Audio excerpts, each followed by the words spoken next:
Welcome to part 5 of our medieval city build. Last time we built up these two beautiful villages, and I'm incredibly happy with how they turned out, especially with this farming village. But as you guys can see, I really didn't get anything done off camera since last time, and that does unfortunately mean that this world download is probably going to be a little bit late. But I will try to get it out for you guys by this weekend. Anyway, today we're going to be building up our castle, and for that we're going to be building it on this hill adjacent to our city. And before we get into that, make sure to hit that like and subscribe button down below if you have not already. But with that being said, let's get right into building this castle. So for this castle, I honestly did not have a plan going into this. I had a general idea of what I wanted to go with, but nothing was really set in stone. So pretty much everything here was done on the fly. And starting off with this throne room, I was debating on which way I wanted it to be oriented. Whether I wanted it facing out towards the city or facing out towards the sea. And ultimately I chose the sea, because I figured it would have a better view from inside the throne room, and it would also look a little bit better when you're viewing it out at sea. And this throne room was starting to look like a big floating box, so I added some extra little details to the walls here to give it a little more depth and to also make the throne room feel a little more structured, like there was something that was actually supporting it.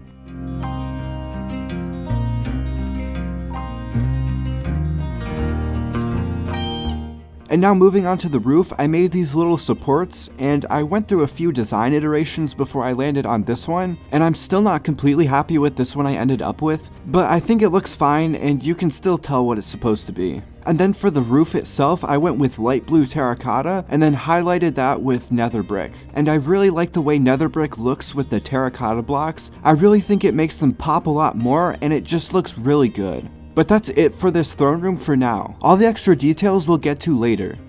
So now moving on to the rest of this castle, I made some extra little buildings, and honestly I'm not really sure what they're supposed to be, and that's mostly just me not really doing any research into what buildings actually go into a castle, and that's something that I want to try to improve on in the future, because I've really gotten into this bad habit of just building things that look good and not really giving them a purpose. And that's something that I really wanted to work on with this medieval city build, and unfortunately I kind of fell into the same thing, especially with these houses. I really did not give them a purpose, and I just kind of made them to fill out the city a bit more and look good.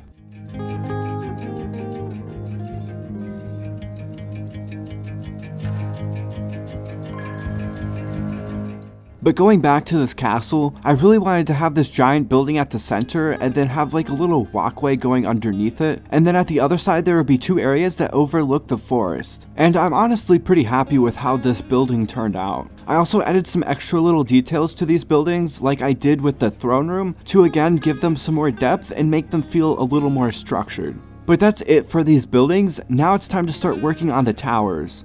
And for that, we're starting off on this corner of the throne room. And this one I really wanted to be a bigger tower. And when I started this, I kind of made it a little bit too tall because I wanted the tower at the center of this castle to be the tallest one, towering over the entire castle. So for this one, I did have to scale it down a little bit, but I'm really happy with the height of this one and I think it's perfect. And the design I went for on these towers is the same design that I always go for. I use a polished diorite base and then transition that to a regular diorite body, and then at the top I transition that back into polished diorite. And I really like the design of these towers, but I honestly feel like they're lacking a little bit of detail, so in the future I do want to find ways to add some more detail back into these towers. But for the roof I went with all nether brick and I think it looks pretty good. It took me a long time to get this roof done because it's so massive, and honestly I messed up a little bit on this roof, so it's not really the way it's supposed to be, but regardless of that I do think it turned out really good.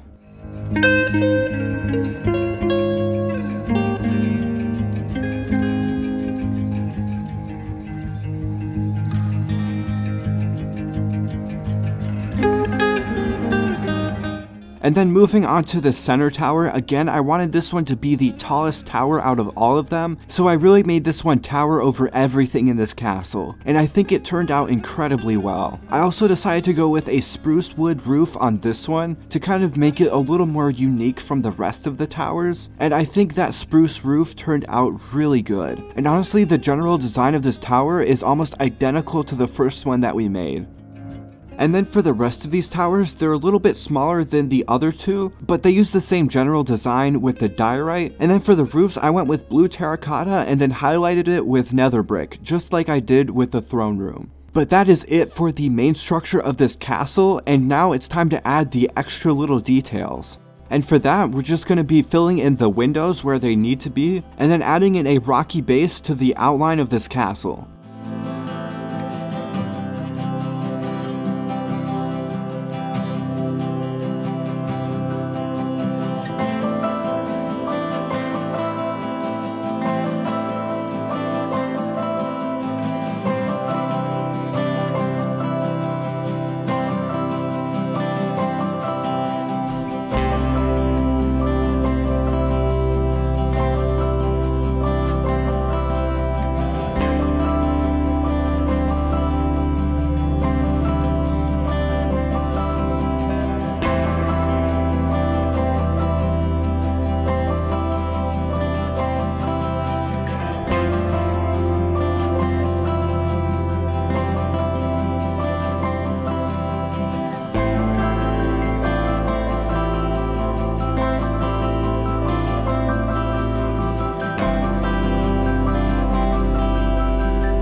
And just like that, this castle is completely finished, and I'm incredibly happy with how this one turned out. So now that this project is pretty much done, let's take a look at the full final results.